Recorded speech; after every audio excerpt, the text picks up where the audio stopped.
infinite Brahma, one eternal essence, is all around, omniscient being in all creation. That divinity abides in the subtle realms. That divinity abides. The difference between this material realm and the subtle realm is only a matter of perception. As long as the material world is viewed as static, as apart from the subtle and the divine, it becomes so for you. It becomes solid, dense, material. It becomes controlled by the static principle. It's dominated by the earth element. But when mind grows in magnitude, when you immerse yourself in the subtle waves of the divine, and you bring sattva guna, you bring the subtlety into the mind and body. The perception of the subtle waves of love, being, truth, that are dominated by sattva begin to color the mind. And what was material, what has been for you a crude outer incrustation, is, when the mind is in such a state, transmuted into subtlety, into essence, into divine being. So the leaves in the trees, the birds singing, the brook running over the stones, the great blades of grass, the people, their thoughts and feelings, all become transmuted when the mind is subtle, because they are all made of divine essence, of pure being, of the waves of infinite love.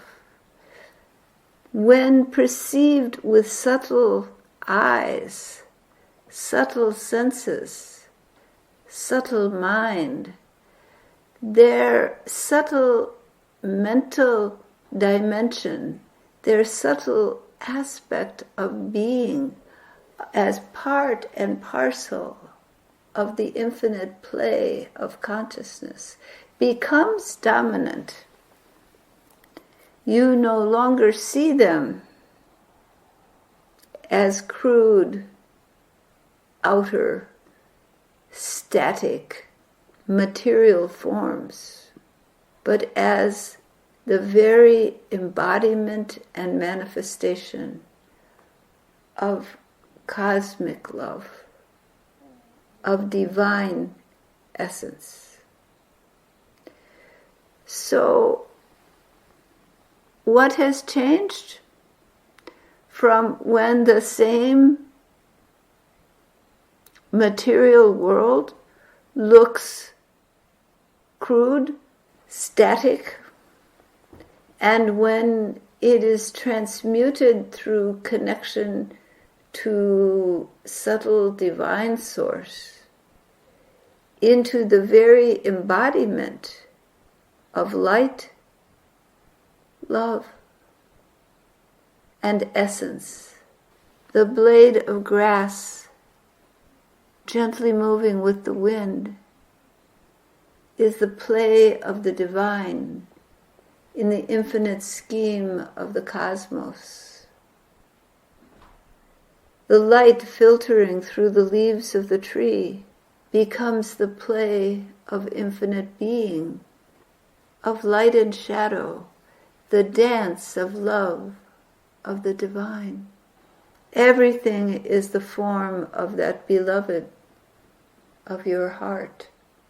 There is no other form, there is no other existence.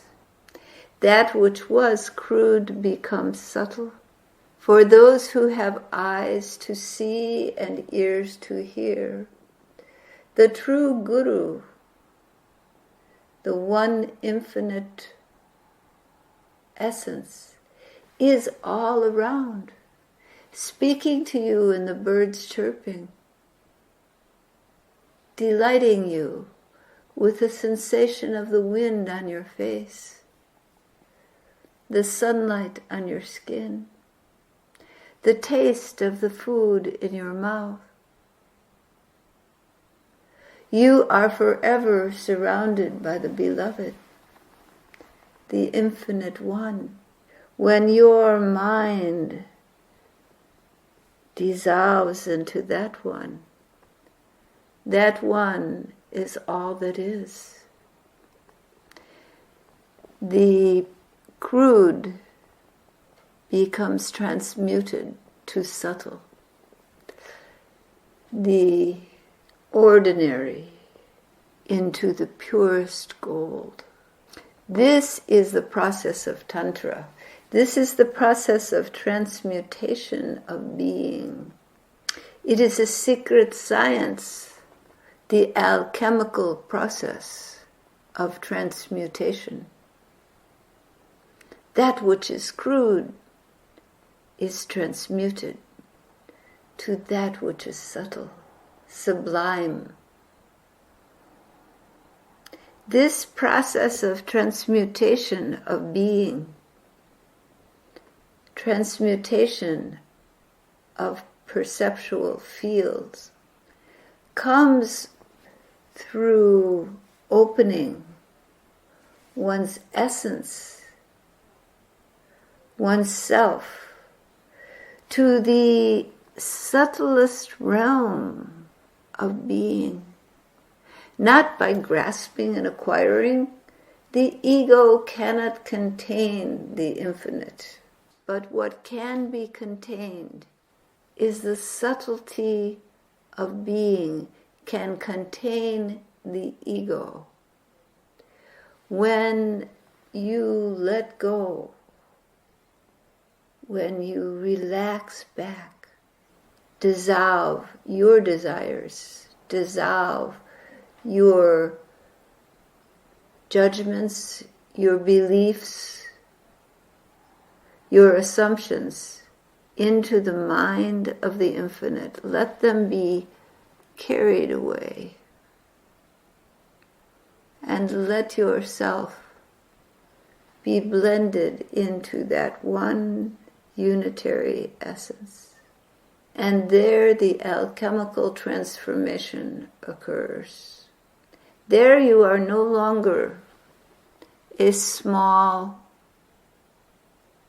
defined, separate, perceptual being, but you are blended into the deep roots of existence. There, your mind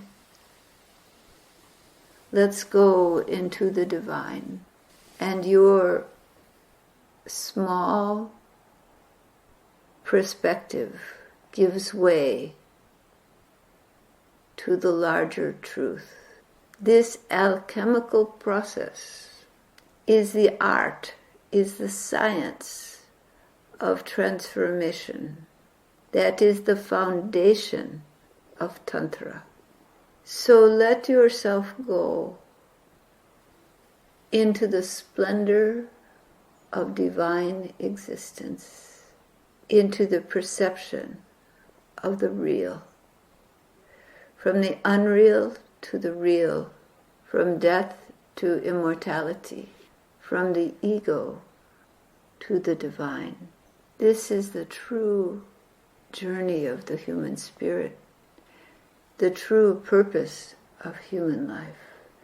This transmutation, this journey to the deepest essence of being.